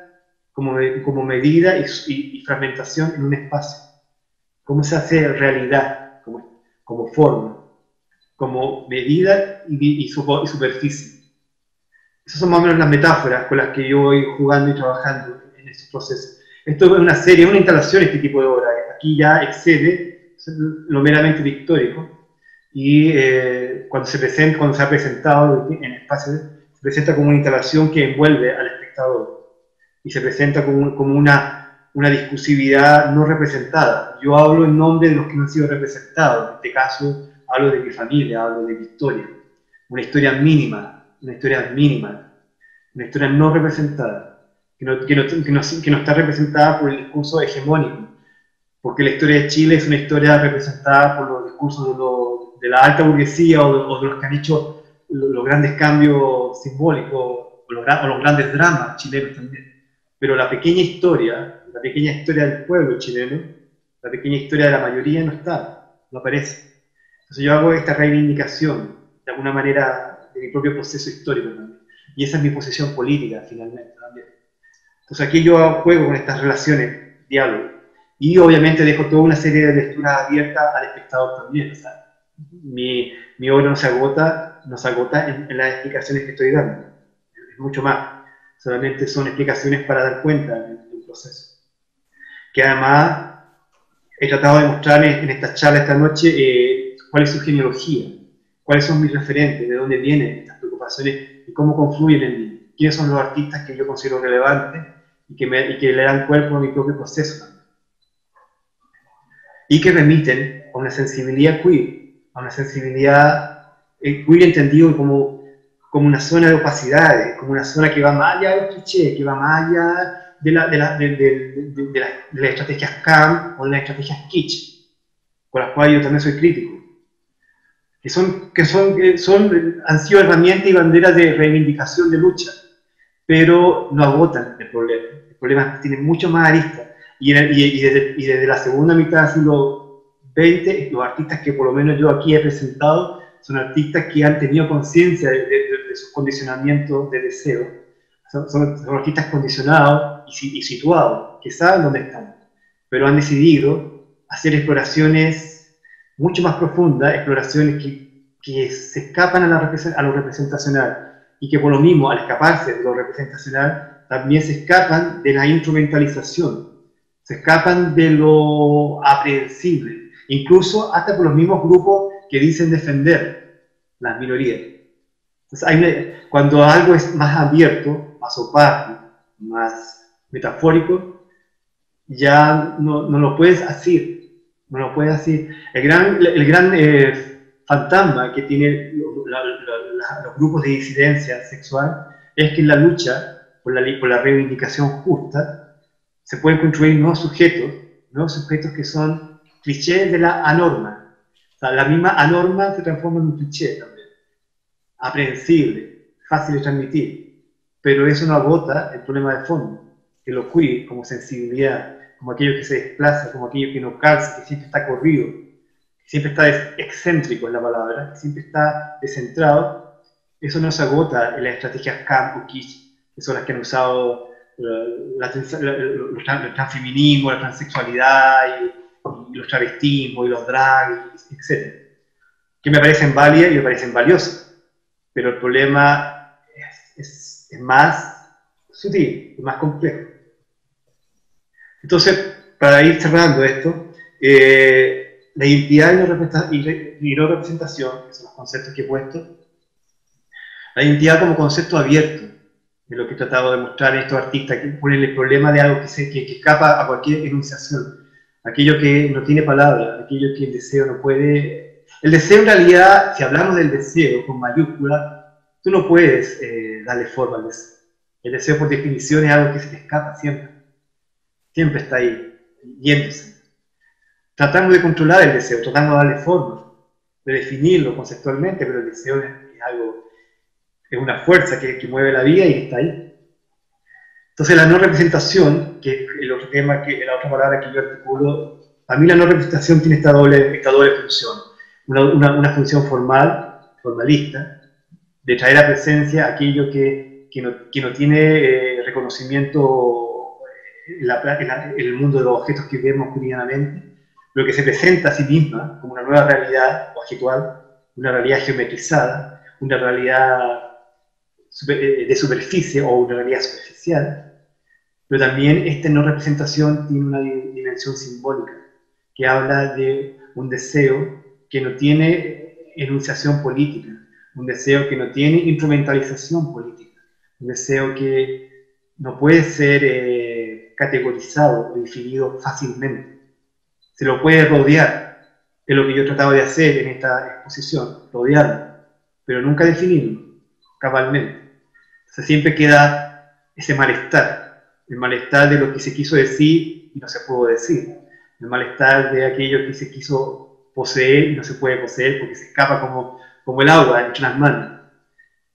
Y el lenguaje geométrico ha sido interesante en ese proceso de estos artistas que yo he puesto como paradigma, porque han recurrido a los desplazamientos geométricos. El lenguaje geométrico es un lenguaje de análisis, de medida, que parece racional, muy lógico racionalmente, y muy claro también. Pero precisamente ahí está la ironía de estos artistas también, de hablar con un lenguaje claro de aquello que no es claro, de aquello que darle medida y darle superficie y medida a lo que no tiene superficie y medida. Ese es el juego que ellos han puesto y que a mi juicio lo han puesto de una manera magistral.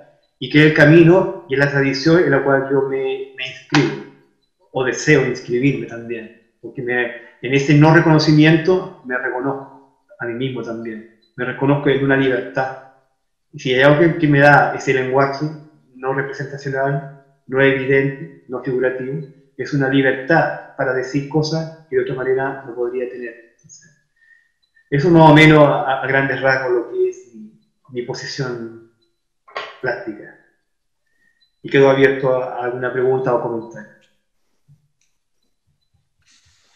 Bueno, gracias Cristian por tu completo planteamiento. Esto es casi como una ponencia de obra, ¿cierto? Sí. Así que hacemos la invitación a todas las consultas que tengan, preguntas, a ver quién opina aquí. Vamos a ir aquí a través del chat, como lo habíamos pedido. Dice Elvi Huerta, dice: hola Cristian, tus trípticos azules increíbles, me encantaron esos azules intensos de lapislázuli. Saludos también a nuestra sociedad Elvi. Gracias. Consultas, preguntas, ¿alguien tiene?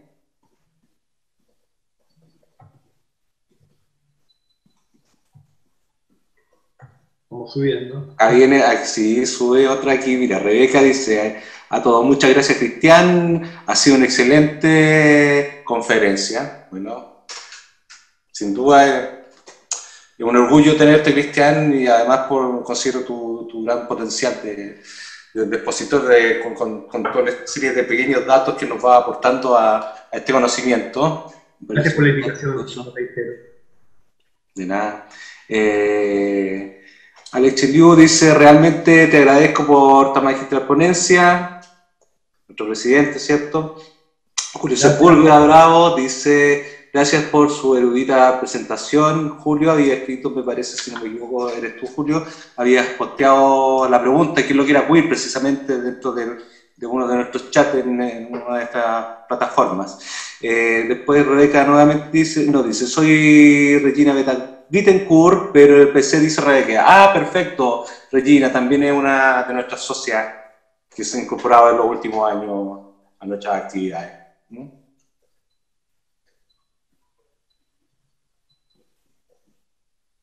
Bueno, también agradecer por mientras nuevamente a Cristian Carrillo, quien nos permite gracias, a través de su plataforma, ¿cierto? Agradecido.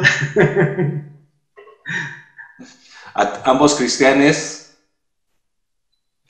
y ambos cristianes con H. Sí, pues, no es lo mismo.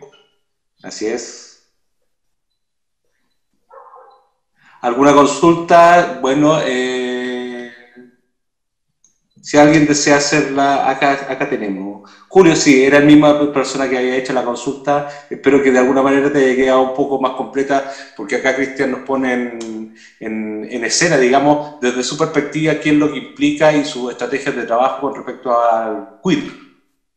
El queer, entre todo, voy a repetir un poco eso para redondearlo. El queer es originalmente la palabra implica una sensibilidad. Es una palabra que tiene una connotación negativa en la habla inglesa, una palabra ofensiva. Es una palabra que a través del siglo XX, desde el principio del siglo XX, después el caso de Oscar Wilde, después de varios casos que fueron célebres en la época, está hablando de la década 1890-1910, aparece la palabra queer asociada a la homosexualidad masculina. Y como insulto se transforma ya en los años 20 en la homosexualidad masculina. ¿Por qué? Porque la homosexualidad femenina ni siquiera tenía presencia simbólica en esa época. O sea, era inconcebible que las mujeres tuvieran este tipo de deseo. O sea, dentro del imaginario social, pero eso existía. Después del año 1990, después de 1990 se empieza a constituir, aparece la teoría queer. La teoría queer es un cuerpo de investigaciones realizadas por literatas y filósofas feministas en la Academia Norteamericana. Entonces se empieza a instalar en los años 90 el término queer, pero dentro del mundo académico. Y después cuando esos estudios académicos que se traducen en los departamentos de género, por ejemplo, la Universidad de Chile fundó su departamento de género en el año 1995, a partir de las investigaciones como referencia en la Academia Norteamericana. Entonces ahí cuando empiezan los problemas con el término.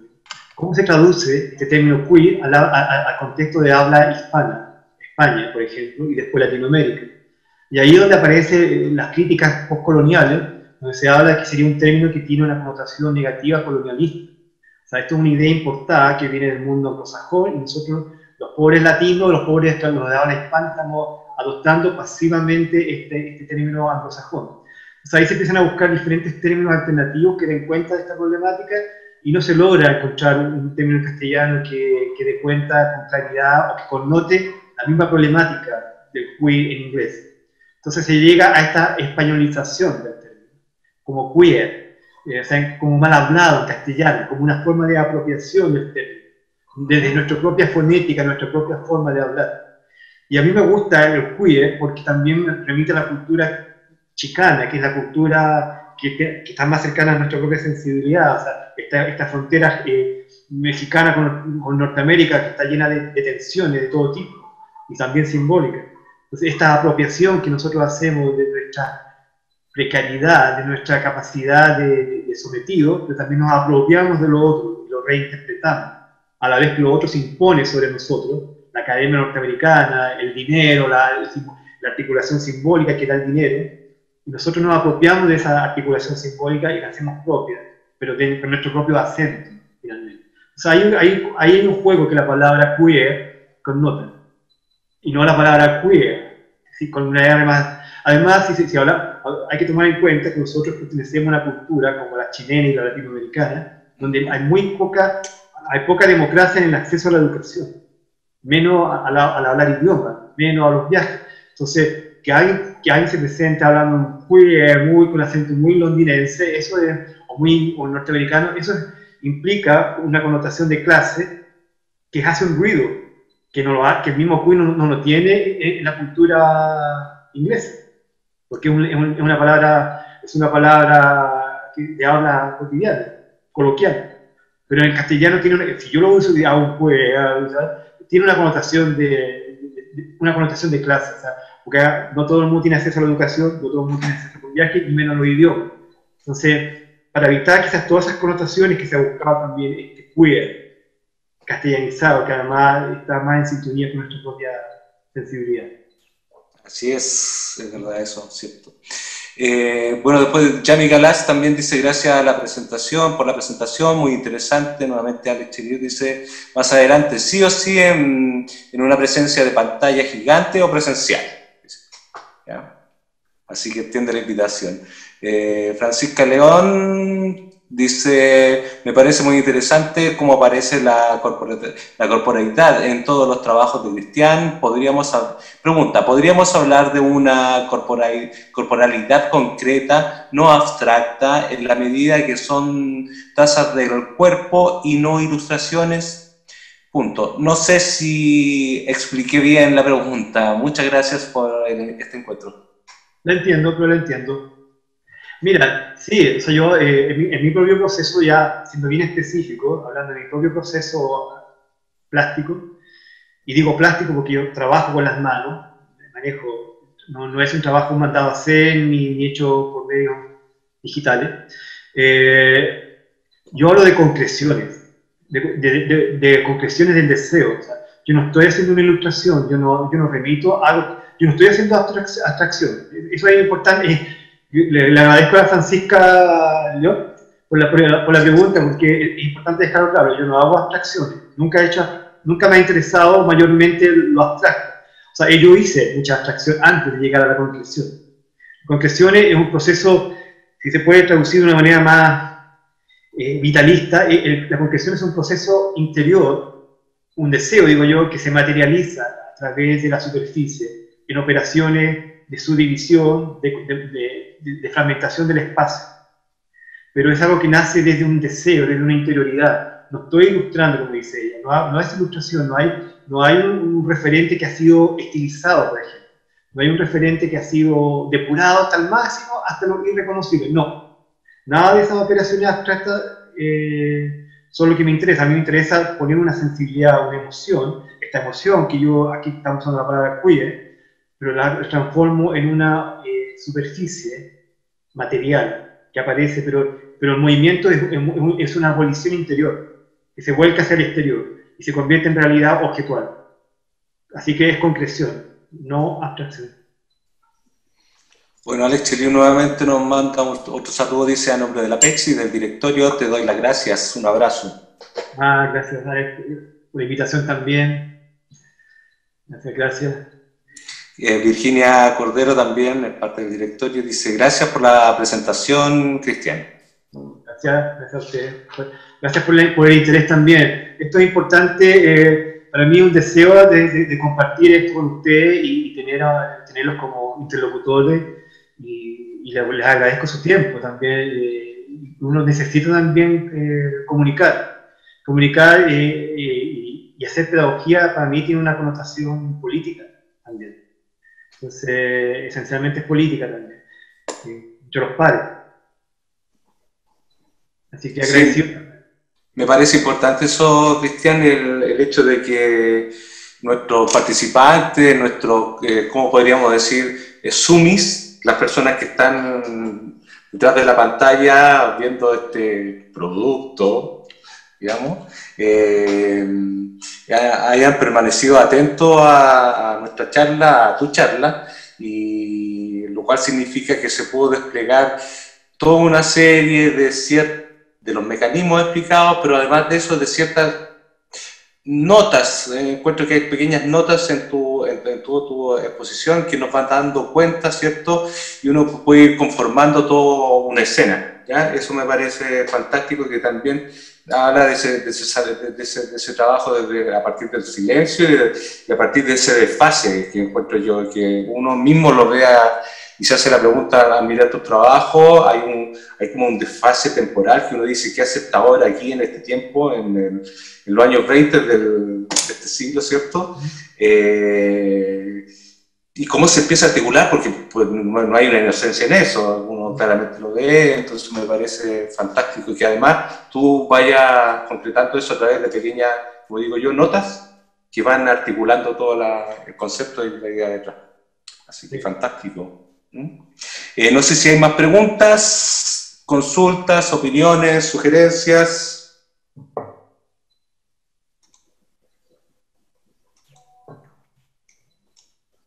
Parece que no.